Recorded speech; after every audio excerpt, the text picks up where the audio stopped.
I wanted to talk to you today about... That's a bit formal, isn't it? Hi guys, welcome back to my channel. How are you all? Hello, good afternoon. Oh, why am I like this? I wanted to talk to you today about... That's a bit formal, isn't it? One of the most commonly asked questions I get is, why am I not losing weight? I can't lose weight. I'm doing this, I'm doing that. I'm on the latest fad diet and it's just not shifting. So, I've got 5 of my top tips on why you're not losing weight. Now, through this video, I'm going to be brutally honest with you because I think more often than not, we're just lying to ourselves. So, I'm going to be completely honest with you. I'm just pull my hair. You need to be completely honest with yourself as well, because losing weight is simple. When you take away all the diets that you see and all the government stuff that they're telling you and the different things that you see on the TV and the internet and who your latest Instagram fitspo is telling you what to do, breaking it down, losing weight is so simple. Number 1 top tip is you're not eating enough of the good stuff, and I'm talking you're not eating enough vegetables, you're not eating enough protein, carbs and fats. Now, I'm not going to go into carbohydrates, fats and proteins because that is a whole other video. What I am going to say is you do need to eat all 3. Protein's going to help you build muscle and repair if you are weightlifting. Carbohydrates are going to give you energy, and fats are also going to give you energy, and they help regulate your hormones. Girls, I am looking at you if you are on prep or if you're not on prep, if you've ever gone through a phase in your life where you've lost a lot of weight, if your periods have stopped, if you have bad skin, if you have breakouts, if you have mood swings. Yes, a lot of that is down to your hormones. Yes, it could be down to what you're eating / what you're not eating. So I would recommend just looking at what you're eating and taking it back to basics. Talking about calories, if you are eating your maintenance calories, if you don't know what maintenance calories are, I'll pop a couple of links down below.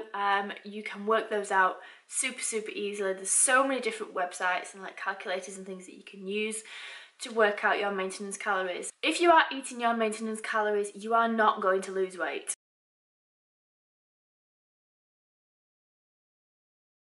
You either need to be eating in a surplus to put weight on or in a deficit to lose weight. To lose weight, we want to eat in a deficit. Now, putting your body in a deficit can be done in a number of different ways, which we'll come on to in a little bit. But in terms of eating the right foods, you could think that you're eating maintenance, but you're still quite squishy. Now, that comes down to your food choices. So if you are eating the right foods, proteins, fats and carbs, and you are training, that will make the world of difference to your body composition.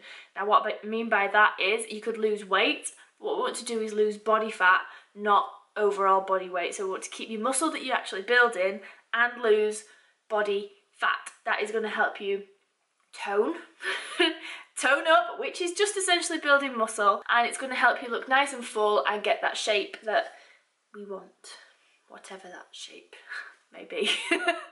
Eating the right foods coupled with your training as well is also going to help improve your mood. It'll help improve your sleep, your energy, your stress levels are a big factor, but making sure that you're eating enough will sometimes help regulate that stress factor as well, because you're actually eating nice, nourishing, wholesome, filling, tasty, earthy foods. Number 2. Now, I said I was going to be honest with you, so I'm going to be honest with you. You need to be honest with yourself. Are you being consistent? 9 times out of 10, I bet the answer is going to be no. So by consistent, I mean... I'm laughing because I do this as well sometimes. So consistency we need Monday to Sunday, not just Monday to Friday when you're at work, you get to Saturday and you think, sod it, I've been good all week, I'm going to eat whatever the hell I want. Doesn't work like that. You need to be consistent throughout the whole week. Now, if that means that you're eating a certain amount of calories through Monday to Friday, you get to Saturday and you go, I'm going to eat this much, and then I'm going to eat this much on Sunday. The overall of the week is going to balance out, and that majority is probably going to be over your maintenance calories. If you like to go out on a weekend, if you like to go out and drink, Wouldn't recommend it because it's not going to help with the composition of your body. But if you do like to go out and eat and drink and socialise, then what I would recommend is sometimes maybe lowering those calories Monday to Friday, then giving yourself a little bit of leeway on Saturday and Sunday. So once they kind of average out, we're going to be at maintenance or below, because remember, we need that deficit to actually lose weight. Now, this consistency also applies to training as well. So if you're training sometimes on a Monday, we might do a bit on a Thursday, we'll go for a walk on a Sunday, and then next week you think, yeah, I'm going to hit it Monday, Tuesday, Wednesday, Thursday, Friday, and then we might do a Wednesday, you know, oh, can't be bothered, been out the weekend. Guys, progression applies to everything, so you need to be consistent in what you're doing. Have a training plan it out before you get there, get to the gym that is. Make sure you know what you're doing. Don't just walk in and think, I'm going to wing it. Have a playlist if you need music to actually, you know, work out to and to keep you focused. If you don't know what you're doing in terms of training, again, another couple of links just down below. Find out your workout. Think, do I want to train legs? Do I want to train shoulders? What am I trying to actually achieve in the long run? Set yourself some goals. Be consistent with those goals and be consistent with your training. Consistency in training, consistency in food and nutrition and what you're putting in your body, along with sleep and stress and work levels are all gonna come together eventually and work married like this to create your shape of what you want. All I can think about is cookies now.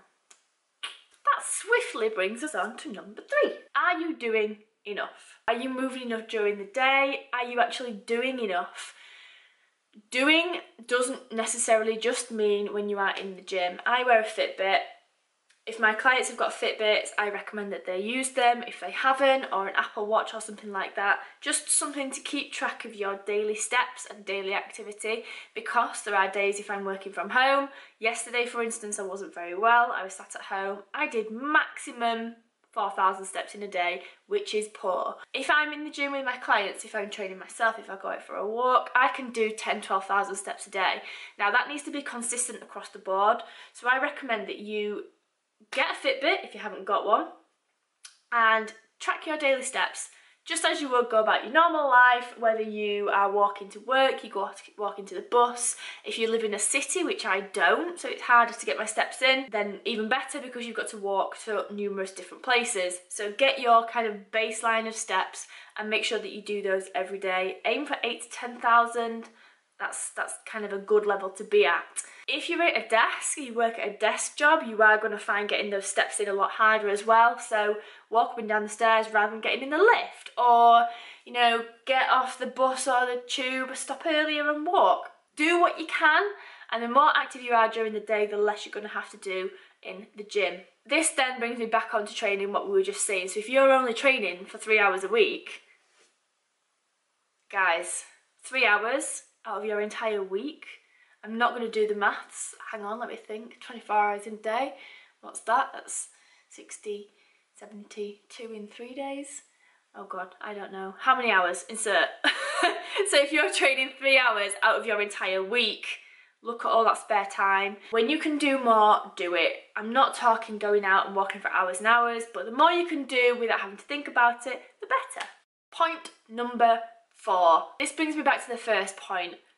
Be honest with yourself, are you eating too much? Again, Monday, Tuesday, Wednesday, Thursday, Friday, Saturday, Sunday. You need to figure out how much you're eating. Use MyFitnessPal, track all your food.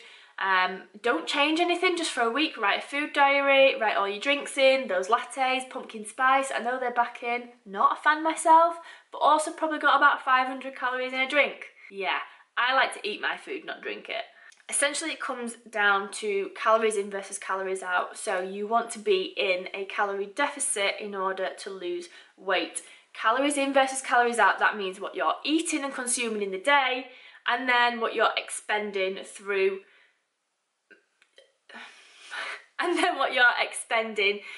your energy during the day, what you need to actually exist. So your BMI, your basal metabolic rate, your activity levels, so your steps, you walking to and from work, to and from the gym, your actual time in the gym, spent weight training, doing classes, doing HIIT, and cardio if you do that as well. So calories in versus calories out. Your calories out needs to be greater than your calories in.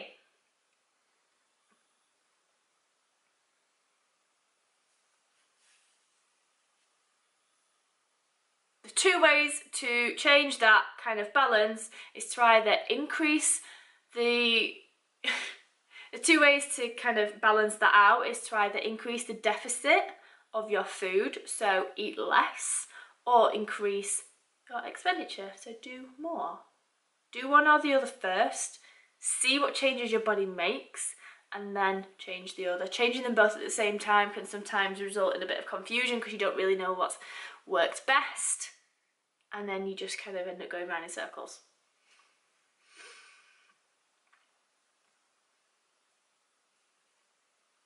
And number 5, are you doing all that and still not really seeing results? Number 1, you need to think, are you being honest with yourself? Comes back to that, you know, are you lying, really? Because you've got to be truthful with yourself. No one else can do it for you. So, you could always use another method to track. Have you been tracking your food consistently? If you're writing a food diary, try tracking it in MyFitnessPal. If you have been tracking your steps on your phone, get a Fitbit. Always try different methods.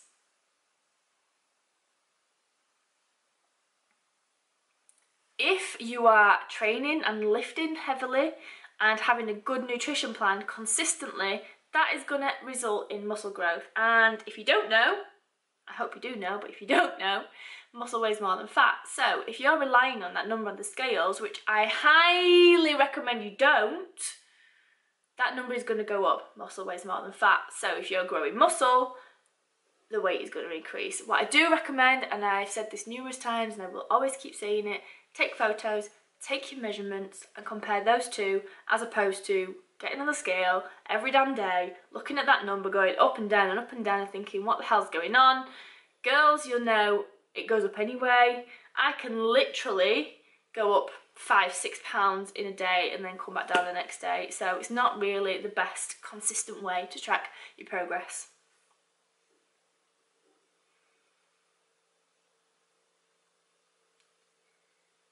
And then with those photos, it's always nice to look back and see how far you've come, whether that's in a positive or a negative. If it's a negative, you think, right, okay, go back to the drawing board.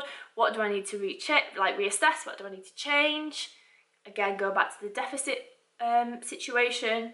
Or you can look and think, my weight stayed exactly the same. Compare the photos. Oh yeah, I've got leaner, my body's tighter, I've got better curves, you know, I've got a bit of muscle going on, I'm speaking way too fast and my words are not coming out. But this is the basics that you need to know in order to actually see change in your body. So be honest with yourself. You need to be consistent.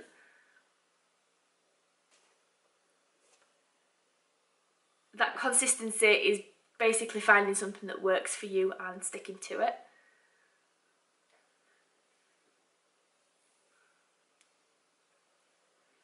Get in those 8,000 to 10,000 steps a day for your health, if not for anything else. We've got to keep that heart ticking over, as cheesy as it sounds.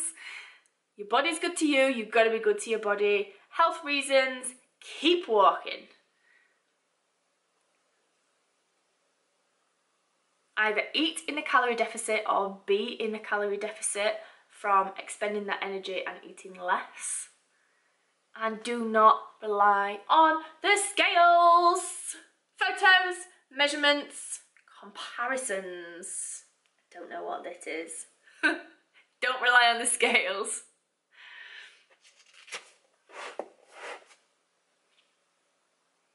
So I hope that this video has been informative for you. I hope you've taken something away. If you have, please let me know in the comments below what you have taken. If you have taken something away from this video, please let me know in the comments below. Also, I would love to know what kind of videos that you would like to see next. And if you've got this far and haven't subscribed, why? I don't like asking, but apparently I'm just throwing my hair away there. I don't like asking, but it does help conversion rates of videos, and I want to teach as many people as I can. So give the video a big thumbs up and make sure you subscribe as well. Share it with anyone that you may think is interested, and I hope to see you in the next one.